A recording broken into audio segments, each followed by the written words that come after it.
हाँ जी दोस्तों, क्या हाल है, क्या हाल है, क्या हाल है। I hope you are all doing really really well. दोस्तों, क्या करने वाले हैं सर आज हम इस वीडियो में मैं आप लोगों को मई 2023 एग्जाम के सीए फाइनल के लिए कुछ बहुत सारी बातें बताने वाला हूँ, छोटी छोटी पेपर फोर लॉ से रिलेटेड। तो मेरी बात जरा ध्यान से सुनिए। सॉरी, ये वीडियो लाने में मैंने काफी लेट कर दिया, पर मेरे को एमटीपी 2 का बहुत समय से इंतजार था और एमटीपी 2 आने के बाद मैं आज ही ये वीडियो बना पाया, तो मैंने तुरंत ये बना लिया आप लोगों के लिए। मेरी बात ध्यान से सुनना सर। सबसे पहले मैं आप लोगों को बताना चाहता हूं, आप लोगों का एबीसी एनालिसिस जो मई 23 के लिए है। अगर आपके पास मेरे नवंबर कोई भी बुक का अल्टीमेट सोल्यूशन का एडिशन होगा, तो लास्ट में जो best part of ultimate solution है वहां पे आपको ये एबीसी एनालिसिस मिल जाएगा। अगर आपके पास मेरी बुक नहीं है तो आप इसको नोट कर सकते हैं, या फिर आप अपने किसी भी बुक के इंडेक्स में ये मार्क कर सकते हैं। इसमें भी मैं आपको काफी चेंजेस करवाने वाला हूं, जो एमटीपी 1 और 2 के बेसिस पे समझ आया है। दोस्तों, बिना किसी डाउट के तीन चैप्टर तो आपका तीन चैप्टर तो बहुत इंपॉर्टेंट होते हैं, और ये तीनों चैप्टर कौन से हैं सर? डायरेक्टर्स के चैप्टर हैं। प्लीज ध्यान रखिए, तीनों चैप्टर का ना बहुत डिटेल्ड और बहुत प्यारा रिवीजन मैंने इस बार डाला है, जो बहुत अलग तरीके से रिवाइज करवाया है। वो रिवीजन वीडियोस जरूर देख लेना। पर पुराना रिवीजन वीडियो भी जिसमें वर्ड बाय वर्ड बुक से पढ़ा है, वो भी आपको फॉलो करना है, वो भी कर सकते हो। पर ये तीन चैप्टर आपके कोर इंपॉर्टेंट है। उसके बाद आप देखोगे इंस्पेक्शन, इंक्वायरी और इन्वेस्टिगेशन। दोस्तों, ये चैप्टर ऐसा है, जिन्होंने क्लास ढंग से की है ना, उन लोगों को समझ आएगा। ये चैप्टर से 4 मार्क्स के क्वेश्चन तो आते ही है, पर अगर आप एक बार ढंग से कर लो ना, तो इसका 1 घंटे से ज्यादा रिवीजन में नहीं लगता है।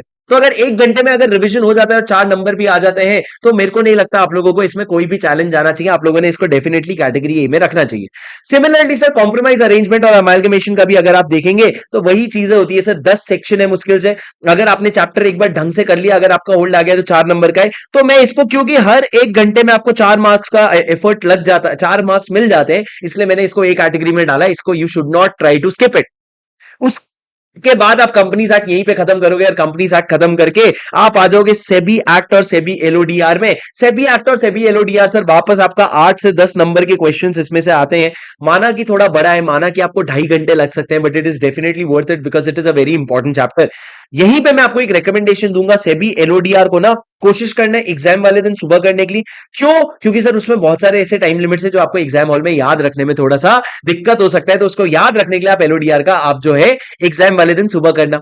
उसके बाद सर, अगर आप देखोगे prevention of money laundering act बहुत इंपॉर्टेंट है, क्योंकि ये 9 नंबर का आ रहा है पिछले काफी समय से। It is coming for 9 marks. और आपका सिमिलरली एफसीआरए सर, देखो एफसीआरए तो अब 3 मार्क का आने लग गया, पर क्योंकि एफसीआरए में अमेंडमेंट है इस बार। अमेंडमेंट दो ही है दोस्तों, याद करो। एक तो वो 10 लाख वाला अमेंडमेंट है, जो 1 लाख का 10 लाख हो गया। FC1 फॉर्म 3 महीने वाला देख लेना, तुम रिविजन वीडियो देख लेना। एफसीआरए का भी वीडियो डाला है, तो एफसीआरए वाला अमेंडमेंट देख लेना, और एफसीआरए का पूरा चैप्टर पढ़ लेना, बहुत आसानी से हो जाएगा।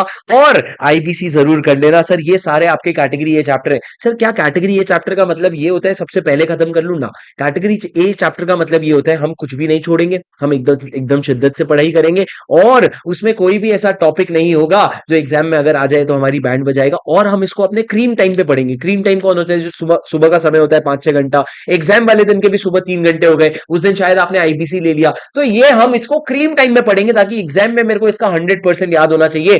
खास करके sir prevention of money laundering act, क्योंकि सर अगर आप इस बार का आरटीपी देखोगे ना, इन्होंने इस बार के आरटीपी में दर्द मचा रखा है sir. Prevention of money laundering act का इतना अनोइंग क्वेश्चन था, और ये सारी चीजें थी। तो ये सारी चीजें आपने ध्यान रखते हुए सर मैंने एक कैटेगरी बनाया है, और एक कैटेगरी तो यही रहेगा। मैंने आपको छोटी छोटी चीजें बताई, अब हम आगे बढ़ेंगे। थोड़ा सा मेरी बात ध्यान से सुनना sir.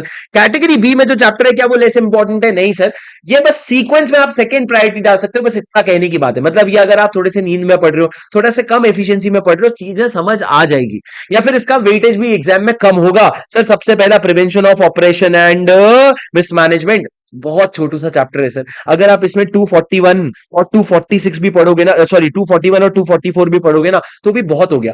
Prevention of operation mismanagement का पिछले बार देखो, इसका ना चैप्टर का कैसा चलता है, 0-0 4 मार्क का, 0-0 4 मार्क का, 0-0 4 मार्क का। सर इसमें नवंबर 22 में ये आया नहीं था। मई 23 में या तो नहीं आएगा या 4 नंबर का आएगा, दो ही ऑप्शन हो सकता है सर। पर अपन इतना इतना ज्यादा एनालिसिस नहीं कर सकते सर, छोटा सा चैप्टर है। फेमा जितना बड़ा चैप्टर होता तो शायद ये इमेजिन भी करते, पर इतने छोटे से चैप्टर को कर लेना सर प्रायोरिटी।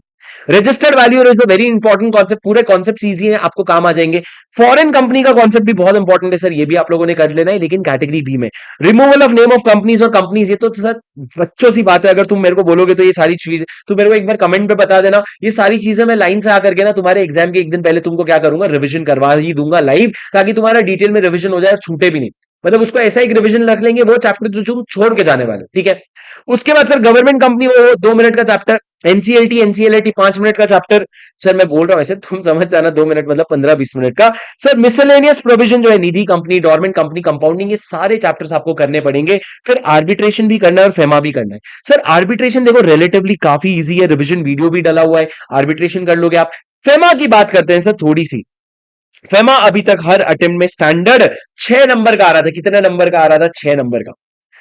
पर सर फेमा की बात कुछ ऐसी है ना, फेमा में इस बार ही आ गया अमेंडमेंट। और मैं बता दूं, पहले के जमाने में फेमा का वेटेज हुआ करता था 10 नंबर का। फेमा में जो अमेंडमेंट आए वो बहुत सिग्निफिकेंट है। दो सवाल यहां पे मैं आपको जवाब देना चाहूंगा, क्या फेमा का नया रिवीजन वीडियो आएगा? दोस्तों देखो, नहीं आएगा। क्योंकि सर वो रिवीजन वीडियो बनाने में मेरे को तो बहुत जान जाती है, वो मैं बना भी दूंगा ना, आपको इतना फायदा नहीं होगा। 4 घंटे का एक बार तुमने कंटेंट देख लिया ना, तुमको सारे कंटेंट अभी ताजा ताजा देखा याद होना चाहिए। फिर भी अगर बहुत लोग बोलेंगे ना कमेंट पे, तो मैं देख लूंगा, मैं कोशिश पूरी करूंगा दोस्तों। पर मेरे से अगर हो पाएगा तो मैं करूंगा। पर ऑलरेडी फेमा का 1.5 घंटे का और 2.5 घंटे का रिवीजन डला हुआ है, वो आप देखोगे ना, उससे बहुत अच्छी क्लैरिटी मिल जाएगी आपको फेमा में। अमेंडमेंट आपको अलग से करना पड़ेगा। अमेंडमेंट का एक और तरीका बता देता हूं। फर्स्ट लेक्चर खत्म होने का सेकंड लेक्चर में मैंने फर्स्ट लेक्चर का पूरी रिवीजन करवाया, वो 15 मिनट मार्क कर लो ना, आपका काम हो जाएगा। तो सर रिवीजन उस तरीके से भी हो सकता है आपका फेमा का। पहली बात होगी रिवीजन की। दूसरी बात सर, फेमा को ना, अगर आपने किया है आज तक फेमा में मेहनत, अभी तो समय बहुत कम बचा है, अभी मैं ये नहीं बोल सकता एक दिन फेमा को दो, पर अभी तक अगर फेमा में मेहनत की है ना, तो ये मन में मान के चलना, फेमा 8 नंबर का तो इस बार आ सकता है। सर मेरा गैस है, मैं बहुत ज्यादा गलत हो सकता हूं। इंस्टीट्यूट का टैगलाइन है expect the unexpected, so we don't know. But sir 8 number का आ सकता है। और 8 नंबर आप हवा में छोड़ करके नहीं जा सकते, क्योंकि जरूरी नहीं है कि जो चैप्टर आप पढ़ के गए हो उससे वो क्वेश्चन आ रहे हैं जो आपको आते हैं। तो सर जैसे कुछ चीजें फेमा में, आप अगर मेरे को वापस से कमेंट में बोलोगे तो एग्जाम के पहले, अभी तो तुम्हारे लिए कोई रेलेवेंस नहीं है ये सब, पर एग्जाम के पहले मैं आप लोगों को कुछ ऐसे इंपॉर्टेंट टॉपिक्स बता दूंगा कि फेमा में ये पढ़ लो, ये पढ़ लो, ये पढ़ लो। अब सर जो मेरा 1.5 घंटे का रिवीजन है ना फेमा वाला, वो एक्चुअल में सिर्फ इंपॉर्टेंट टॉपिक्स का ही है। जहां पे मैंने अगर ईसीबी पढ़ा रहा हूं तो छोटी छोटी चीजों में नहीं घुसा, जो बड़ी बड़ी बातें ना वो हमने की है। तो वो 1.5 घंटे का रिवीजन इंपॉर्टेंट टॉपिक ये समझ लो, उतना तो फेमा आप लोगों ने कर लेना चाहिए। और अमेंडमेंट कर लेना सर। देखो अब ना, अमेंडमेंट का भरोसा नहीं है, पूरा 8 नंबर का अमेंडमेंट है। अमेंडमेंट में इतनी ताकत भी है सर, इतना भारी अमेंडमेंट है, इतना जोरदार अमेंडमेंट है कि अमेंडमेंट में इतनी ताकत भी है कि उससे पूरा का पूरा चैप्टर, पूरा का पूरा 8 नंबर आ सकता है। फेमा को बी कैटेगरी में सिर्फ इसी कारण से डाला है, क्यों? क्योंकि ये थोड़ा ना, थोड़ा सा दर्द बन जाता है स्टूडेंट्स के लिए। बट अदरवाइज अगर आप देखोगे ना, तो फेमा ए कैटेगरी में डिजर्व करते हैं मार्किंग के हिसाब से। और सर सी कैटेगरी में अगर आप देखोगे, वाइंडिंग अप आते हैं। सर वाइंडिंग अप का बहुत सिंपल है, मैंने 2 वीडियो डाला है सर।